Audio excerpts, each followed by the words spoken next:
বিদেশের প্রেক্ষাগৃহে মুক্তি পাচ্ছে মেগাস্টার সাকিব খানের ঈদের সিনেমা প্রিন্স। 2026-এর 18 এপ্রিল ও 20 এপ্রিল ইতালির ভ্যানিস ও রোম শহরের দুটি সিনেমা হলে চলচ্চিত্রটি প্রদর্শিত হবে। বাংলাদেশে মুক্তির পর সিনেমাটি দর্শকদের মধ্যে যে আগ্রহ ও সাড়া তৈরি করেছে সেটিকে আন্তর্জাতিক পর্যায়ে ছড়িয়ে দেওয়ার লক্ষ্যে এই উদ্যোগ নেওয়া হয়েছে।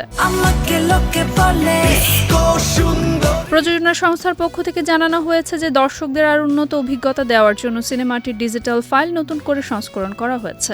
প্রাথমিক মুক্তির সময় দেশের প্রেক্ষাগৃহে প্রদর্শনের ক্ষেত্রে সাউন্ড, কালার গ্রেডিং এবং ভিএফএক্স সংক্রান্ত কিছু সীমাবদ্ধতা নিয়ে দর্শকদের মধ্যে যে অভিযোগ উঠেছিল সেগুলোকে অত্যন্ত গুরুত্বের সঙ্গে বিবেচনা করা হয়েছে। মূলত সেই ত্রুটিগুলো সংশোধন করেই এখন নতুন আঙ্গিকে ছবিটি প্রদর্শিত হচ্ছে।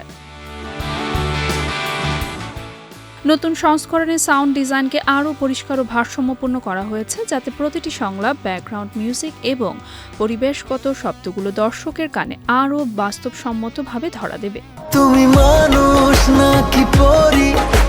আবুল হায়াত মাহমুদ পরিচালিত এই অ্যাকশন ঘরানার সিনেমাটি 90 দশকে ঢাকার আন্ডারওয়ার্ল্ডকে কেন্দ্র করে নির্মিত। সিনেমার প্রধান চরিত্রে সাকিব খানকে একজন প্রতাপশালী গ্যাংস্টার হিসেবে দেখানো হয়েছে।